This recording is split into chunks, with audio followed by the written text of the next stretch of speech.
मी mini pizza करून दाखवणार आहे। त्यासाठी मी हे छोट्या बेसवाले असे छोटे पिझ्झा बेस घेतलेले आहेत। त्यासाठी मी 2 मीडियम साईजचे कांदे, 1 कप मी कापलेला कोबी, 2 शिमला मिरच्या मीडियम साईजच्या, 2 टोमॅटो मीडियम साईजचे हे मी कापून घेतलेले आहेत। इथे मी 1 मीडियम साईजचं गाजर किसून घेतलेलं आहे आणि 1 मीडियम साईजचं मी बीट घेतलेलं आहे किसून। पण पिझ्झासाठी इथे मी डाईट चीज घेतलेलं आहे। हे मोझरेला चीज आहे, 1 पॅकेट घेतलेलं आहे। इथे 1 कप साधं चीज किसलेलं घेतलेलं आहे। 2 चमचे मी अमूल बटर घेतलेला आहे।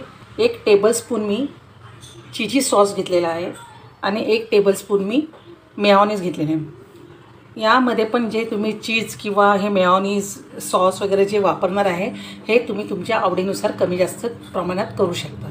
त्यासाठी इथे मी 1 टेबलस्पून पिझ्झा सॉस घेतलेला आहे, 1 टीस्पून पिझ्झा मॅजिक मसाला घेतला आहे, 1 टीस्पून चिली फ्लेक्स घेतलेला आहे, 1 टीस्पून मिक्स हब घेतलेला आहे, 1 टीस्पून ओरेगानो घेतलेला आहे, 1 टेबलस्पून मी चिली गार्लिक शेजवान सॉस घेतलेला आहे, 1 टेबलस्पून टोमॅटो सॉस घेतलेला आहे, अर्धा टीस्पून मी मीठ घेतलेला आहे, 1 टेबलस्पून लसूण बारीक घेतलेला आहे।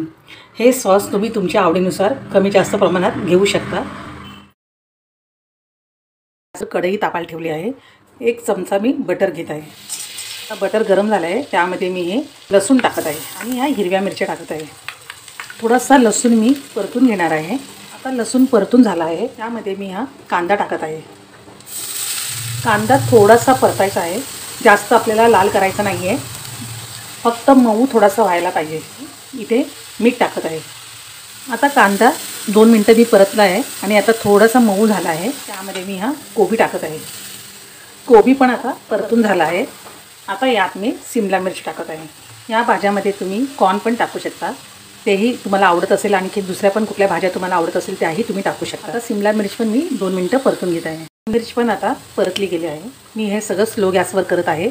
यामध्ये भाज्या ज्या टाकल्यात त्या मी माझ्या प्रमाणात टाकलेल्या आहे, पण तुम्ही ह्याच्यामध्ये कमी जास्त प्रमाण घेऊ शकता। भाज्यांमध्ये तुम्हाला ज्या भाज्या आवडत असतील त्या जास्त प्रमाणात घ्या, ज्या नाही आवडत असेल त्या कमी प्रमाणात घ्या।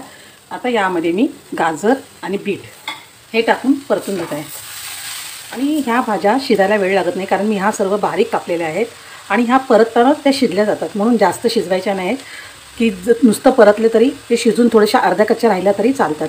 आता यात मी टोमॅटो टाकत आहे। हे टोमॅटो टाकून मी चांगलं मिक्स करून घेणार आहे। आता इथे भाज्या सगळ्या परतून झालेल्या आहेत। आता यामध्ये मी पिझ्झा सॉस टाकत आहे, टोमॅटो सॉस टाकत आहे, चिली गार्लिक शेजवान सॉस टाकत आहे। हे सॉस पण तुम्ही तुमच्या आवडीनुसार घेऊ शकता, इथे पण तुम्ही कमी जास्त प्रमाण करू शकता। आता यामध्ये मी हे ओरेगानो टाकत आहे, मिक्स हब टाकत आहे, चिली फ्लेक्स, पिझ्झा मॅजिक मसाला। आता हे सर्व मी मिक्स करून घेत आहे। आता हे सगळे सॉस मिक्स करून घेतले आहेत। यामध्ये मी हे चिजी सॉस टाकत आहे, मेयोनीज आणि याच्यातलं अर्ध चीज टाकत आहे। आता हे सर्व मी मिक्स करून घेतो। आता ही भाजी मिक्स करून झालेली आहे आणि परतच भाजी शिजलेली आहे आणि याच्यामध्ये चीज मेयोनीज वगैरे टाकल्यामुळे मी मीठ कमी टाकलेलं आहे। तुम्हाला तुमच्या आवडीनुसार तुम्ही मीठ कमी जास्त टाकू शकता। आणि ही भाजी उरली तरी तुम्ही ती ब्रेडवर लावून सँडविच करून खाऊ शकता, किंवा पराठे करायचे असेल तर त्या पराठेवर पण लावून तुम्ही पराठे ह्याचे लाटून तेही चांगले लागतील। म्हणजे तुम्ही तुमच्या आवडीनुसार। आणि ही भाजी समजा उरली तर तुम्ही फ्रीजमध्ये ठेवून तुम्ही 2-4 दिवसांनी जरी केली किंवा डीप फ्रीझरमध्ये जरी ठेवली तरी ती 8-15 दिवस सहज राहू शकते। ह्याच्यात पाणी बिलकुल टाकलेलं नाही आहे, कोरडंच सगळं फक्त अमूल बटरमध्ये मी करून घेतलेली आहे। ते मी 7 पिझ्झा बेस घेतलेले आहेत, त्याला मी हे बटर लावून घेत आहे। आता याला सर्वांना मी बटर लावून घेतलेलं आहे। आता यावर मी हे साधं चीज थोडं टाकून घेत आहे। आता सगळ्यावर मी चीज टाकून घेतलं आहे। आता यावर मी ही भाजी टाकत आहे। सर्व पिझ्झा बेसवर मी भाजी टाकून घेतलेली आहे। आता मी यावर मोझरेला चीज टाकत आहे। आता सगळे पिझ्झा बेस बनवून झालेले आहेत। वर मी तवा तापायला ठेवला आहे आणि त्याच्यामध्ये हे अर्धा चमचा मी बटर टाकत आहे आणि गॅस मी स्लोच ठेवला आहे। आता यावर मी एक पिझ्झा बेस ठेवत आहे। मी झाकण लावत आहे आणि 2 मिनिटं मी स्लो गॅसवर मी हे शिजवून घेणार आहे। हे चीज पण वितळलेलं आहे। मी आता हे प्लेटमध्ये काढत आहे। सर्व पिझ्झा तयार झाले आहे। हे बघा चीज पण व्यवस्थित वितळले आणि खाली बघा असं ब्राऊन झालेलं आहे. जास्त करपवायचं नाही. हे 2 मिनिटच मी ठेवलं होतं. ह्याला जास्त वेळ ठेवलं तर हे करपण्याची शक्यता असते, म्हणून लगेचच ते परतायचं असतं. त्याला जाड बुडाचा तवा ठेवायचा. पातळ तवा ठेवला तर ते लगेच करपण्याची शक्यता असते. आता हे मी तुम्हाला कापून दाखवत आहे. क्रिस्पी पण झालेला आहे. मी पण अशा प्रकारे पिझ्झा बनवून बघा. आणि हे स्नॅक्स म्हणून पार्टीमध्ये किंवा मुलांच्या बड्डेला पण तुम्ही असे स्नॅक्स करून ह्याची जर भाजी आधीच करून ठेवली तर आयत्या वेळेला तुम्ही हे बेस आणून तुम्ही असे पिझ्झा तयार करू शकता. रेल्वे कटलेट हे मी करून दाखवणार आहे. त्यासाठी मी हे साहित्य घेतलेलं आहे. इथे मी मीडियम साईजचे 3 बटाटे उकडून घेतलेले आहे. 1 बीटरूट घेतलेला आहे. 5 मीडियम साईजची अशी छोटी गाजर घेतलेले आहेत. 1 छोटा कांदा मी कापून घेतलेला आहे. 1 वाटी मी मटार उकडून घेतलेला आहे आणि 1 वाटी कॉर्न हे पण उकडून घेतलेलं आहे. आणि 1 छोटी सिमला मिरची मी बारीक कापून घेतलेली आहे. बीटरूट आणि गाजर किसून घेणार आहे आणि बटाटा स्मॅश करून घेणार आहे. मी बटाटा स्मॅश करून घेतलेला आहे. बीटरूट किसून घेतलेला आहे. ओले मटार मी उकडलेले होते ते मी थोडेसे क्रश करून घेतलेले आहेत आणि गाजर पण मी किसून घेतलेला आहे. कटलेटसाठी मी इथे ब्रेड क्रम्ब घेतलेला आहे. हे 1 वाटी आहे. 2 टेबलस्पून मी कोथिंबीर कापून घेतलेली आहे. 1 टीस्पून जिरे पावडर, 1 टीस्पून धने पावडर, अर्धा टीस्पून मीठ आणि 1 टीस्पून मी साखर घेतलेली आहे. मसाले घेतलेले आहेत. इथे मी 7 ते 8 हिरव्या मिरच्या घेतलेल्या आहेत, त्या बारीक कापून घेतलेल्या आहेत. 10-15 पाकळ्या लसणाच्या मी बारीक कापून घेतलेल्या आहेत. 1 टीस्पून मी काळी मिरी पावडर घेतलेली आहे. 1 टीस्पून आमचूर पावडर घेतलेली आहे आणि 1 इंच आल्याचा तुकडा मी बारीक कापून घेतलेला आहे. मी इथे एक बाउल घेतला आहे. आता त्यामध्ये हे सगळे इन्ग्रेडियंट आहे ते सगळे मिक्स करून घ्यायचे आहे. इथे मी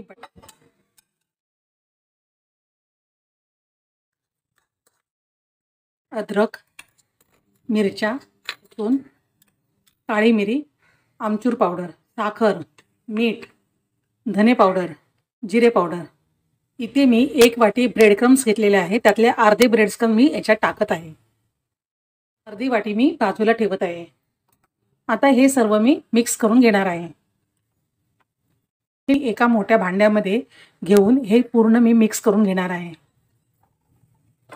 आता हे सर्व मी मिश्रण मिक्स करून घेतलेलं आहे. अर्धी वाटी ब्रेड क्रम्स उरलेलं ठेवलं होतं मी, ते मी एका प्लेटमध्ये टाकत आहे आणि हे मी पसरून घेत आहे. आता मी या मिश्रणाचे कटलेट बनवून घेणार आहे. तुमच्याकडे जर कटर असेल तर त्याप्रमाणे पण तुम्ही करू शकता किंवा हाताने पण तुम्ही असे शेप करू शकता.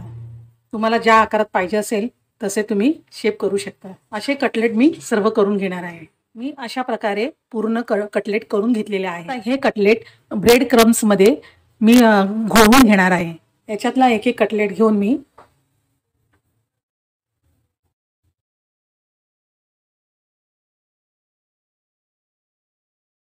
अशा प्रकारे सर्व कटलेटला ब्रेड क्रम्स लावून घेतलेले आहेत. आणि हे जर कटलेटचं मिश्रण तुमचं उरलं असेल तर तुम्ही अशा प्रकारे सर्व मिश्रणाला असे कटलेट करून ब्रेड क्रम्स लावून एका एअरटाईट कंटेनरमध्ये भरून तुम्ही ते डीप फ्रीझरमध्ये ठेवू शकता. आणि ज्या वेळेला तुम्हाला करायचे असतील त्यावेळेला ते 1-1.5 तास आधी काढून मग ते तुम्ही शॅलो फ्राय पण करू शकता. आणि हे 2-3 महिने आरामात टिकतात. या मिश्रणाचे मी असे कटलेट करून त्याला ब्रेड क्रम्स लावून असे तयार करून घेतलेले आहे. आता मी मिश्रणाचे सगळे कटलेट डीप फ्रीझरमध्ये ठेवणार आहे. त्यासाठी मी एक बाउल घेतला आहे एअरटाईट, त्याच्यामध्ये मी हे सर्व ठेवून देत आहे. हे सर्व कटलेट मी बाउलमध्ये भरलेले आहेत आणि त्याला मी झाकण लावून एअरटाईट करून घेत आहे. आणि हे डीप फ्रीझरमध्ये 2 ते 3 महिने आरामात राहू शकतात. ज्या वेळेला तुम्हाला कटलेट खावेसे वाटत असेल त्यावेळेला तुम्ही डीप फ्रीझरमधून ते फ्राय करू शकता. गॅसवर मी पॅन गरम करायला ठेवला आहे. त्यामध्ये मी हे 2 चमचे तेल टाकत आहे. तेल पॅनला पूर्ण मी फिरवून घेत आहे. तेल पॅनला सगळीकडून लागलं गेलं पाहिजे. तेल पण गरम झालं आहे. त्याच्यामध्ये हे कटलेट केलेले आहे ते मी ठेवत आहे. जर तुमच्याकडे ब्रेड क्रम्स नसतील तर तुम्ही बाइंडिंगसाठी ह्या मिश्रणामध्ये मैदा टाकू शकता आणि वरून लावायला तुम्ही रवा पण लावू शकता. सर्व कटलेट एका वेळेस टाकायचे नाही, नाहीतर आपण जेव्हा उलटतो त्यावेळेला ते तुटण्याची शक्यता असते. आणि हे जरा नाजूकच असतात, त्यामुळे जरा पलटी करताना व्यवस्थित पलटी केली पाहिजेत. हे कटलेट मी स्लो गॅसवर करत आहे. आता 2 मिनिटं होऊन गेले आहे. मी आता हे पलटी करून घेत आहे.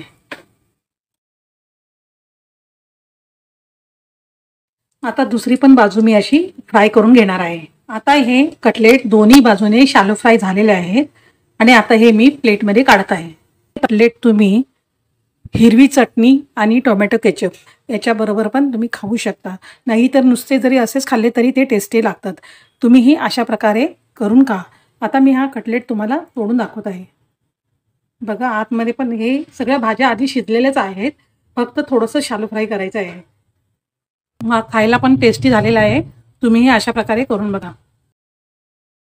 तुम्हाला गार्लिक ब्रेडची रेसिपी दाखवत आहे. त्यासाठी 15 लसूण पाकळ्या चॉप करून घेतल्या आहेत.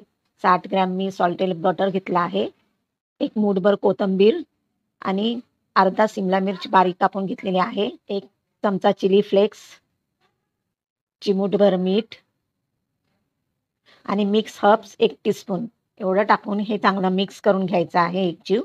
आता हे आपलं मिश्रण तयार झालं आहे. इथे एक मी पनीनी ब्रेड घेतला आहे. त्याचे आपल्याला मधून कट करून स्लाइस करून घ्यायचं आहे. स्लाइस करून झाल्यावर आपण जे मिश्रण तयार केलं होतं ते सर्व व्यवस्थित ब्रेडला लावून घ्यायचं आहे. तुम्हाला जितके गार्लिक ब्रेड बनवायचे असेल त्याप्रमाणे तुम्ही मिश्रण तयार करा आणि तेवढे ब्रेड कट करून तुम्ही गार्लिक ब्रेड करू शकता. आता आवडीप्रमाणे जितकं तुम्हाला मॉझरेला चीज टाकायचं आहे तितकं तुम्ही त्याच्यावर टाकू शकता. छानपैकी चांगलं कोटिंग करून घ्यायचं आहे चीजनी ब्रेडला. तुम्हाला जर हा पनीनी ब्रेड नाही मिळाला मार्केटमध्ये तर तुम्ही साध्या ब्रेडवर सुद्धा हे गार्लिक ब्रेड करू शकता. त्याच्यावर जरी केलं तरी सुद्धा हा गार्लिक ब्रेड छान लागतो. आता चीज टाकल्यावर त्याच्यावर पिझ्झा ऑरिगॅनो स्प्रिंकल करायचा आहे, पसरून टाकायचा आहे आवडीप्रमाणे तुम्हाला किती पाहिजे तो. आणि आता हे ब्रेड आपण 175 डिग्रीला 15 मिनिटासाठी ओव्हनमध्ये बेक करून घ्यायचं आहे. 15 मिनिटं झाली आहेत. ब्रेड बाहेर काढलेला आहे गार्लिक ब्रेड. थोडासा थंड झाला की आपण त्याचे पीस करून घ्यायचे आहेत. छानपैकी बेक झालेला आहे ब्रेड आणि चीजसुद्धा चांगलं मेल्ट झालेलं आहे. आता हे थंड झालं आहे आणि आता याचे असे 1-1.5 इंचाचे जसे तुम्हाला साईजचे पाहिजे त्याप्रमाणे तुम्ही ते कट करून घ्या. हा गार्लिक ब्रेड खूपच टेस्टी लागतो. तेव्हा एकदा जरूर तुम्ही ट्राय करा.